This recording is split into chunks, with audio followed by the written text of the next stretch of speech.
If suddenly you began to shrink, how long until you were as small as a dust particle? Why would the world look so different to your eyes? And why should you avoid those grabby things? Today, you're scaling down by 1 centimeter every second, from human-sized to subatomic. You begin at average adult size. Your mass, voice, and grip feel normal at first. After 10 seconds, you're 10 centimeters shorter, about 4 in. Your weight falls faster than your muscle force, so you feel springy.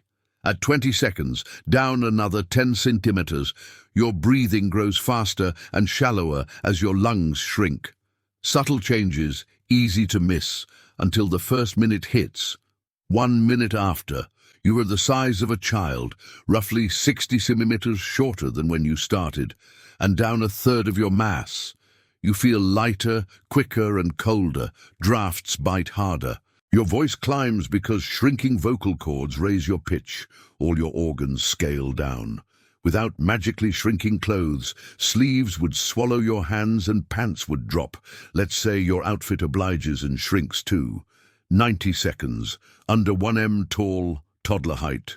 Furniture looms, your eye level plunges. The room looks unfamiliar from down here. 2 minutes, you've lost about 120 centimeters. Your voice is even higher. You don't just look like a child, you sound like one. Your ear canal resonance shifts upward, letting you hear higher frequencies adults normally miss. Survival mode should kick in. Gusts can topple you now. A house cat looks tiger-sized and dangerous. 2.5 minutes. You're 30 centimeters tall, cat-sized, but weaker. Good news. With far less mass, jumps from tabletops won't break you. Bad news. The world is about to transform. Just past 3 minutes. You're 1 centimeter tall, large insect scale. Floorboard grooves become trenches. Carpet fibers rise like bamboo.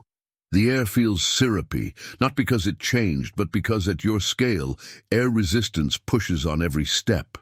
You're small enough to slip under doors, into keyholes, or to be inhaled like dust. Soon your eyes hit their limit. Vision blurs as you near the wavelength of visible light. Colors drain. 3 minutes, a bit further. You're 1 millimeter tall, about the thickness of a micro SD card.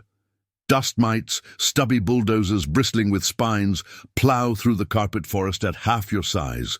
Ants tower 5 times your height. Your own exhale shoves you backward. 4 minutes. About 100 micrometers tall, the width of a human hair. The macroscopic world can't see you without a microscope. An amoeba, a single-celled, shape-shifting predator, oozes nearby, ready to hug its food into itself. Give it space. A paramecium streaks past, 3 times your size, swimming at 2 millimeters per second, which feels like superspeed at your scale. Avoid water drops. This is where you might meet a tardigrade, the chubby water bear, famously tough enough for ice, pressure, and even space. Adorable.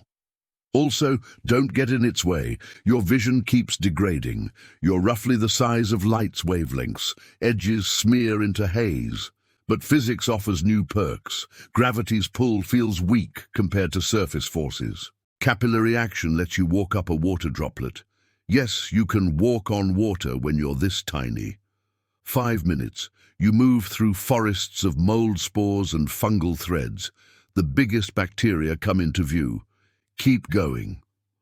6 minutes. You're cell-sized. Inside a blood vessel, red cells glide like rafts. White cells bob past, bristling with grabby, arm-like receptors that engulf invaders. Those are the grabby things you were warned about. Touch them, and you might get swallowed. On skin, pores yawn like craters. Within cells, pumpkin-sized to you, organelles bustle. Neurons become cathedral trees, their axons and dendrites branching like living wiring. Shrink to about half a micrometer, and you can wander a single cell, S-crowded factory, membranes, ribosomes, mitochondria, and the nucleus itself. Not everything is serene. In a dopamine neuron, a once healthy enzyme misfolds, crumpling into the wrong shape, jamming cellular machinery, and triggering toxic cascades that kill cells. That S, a core driver of Parkinson's disease, misfolded proteins breaking systems meant to keep the brain-S movement circuits smooth. 8 minutes 20 seconds, 10 nanometers. Welcome to the molecular world. Here, small corrective molecules can bind those faulty enzymes and coax them back into the right shape, restoring function before widespread damage. This is the idea behind emerging small molecule therapies that aim not just to ease symptoms, but to slow or halt neurodegeneration by fixing proteins at the source. 9 minutes, 1 nanometer. You're a billionth of a meter tall on the scale of small molecules and big atoms. A single carbon atom is now only a few times smaller than you. You feel the world more than see it. Electrons push back as fuzzy force fields. The atomic nucleus is unimaginably smaller still, a femtometer across, 100,000 times tinier than you are now.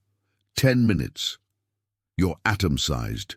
The rules fracture into quantum weirdness.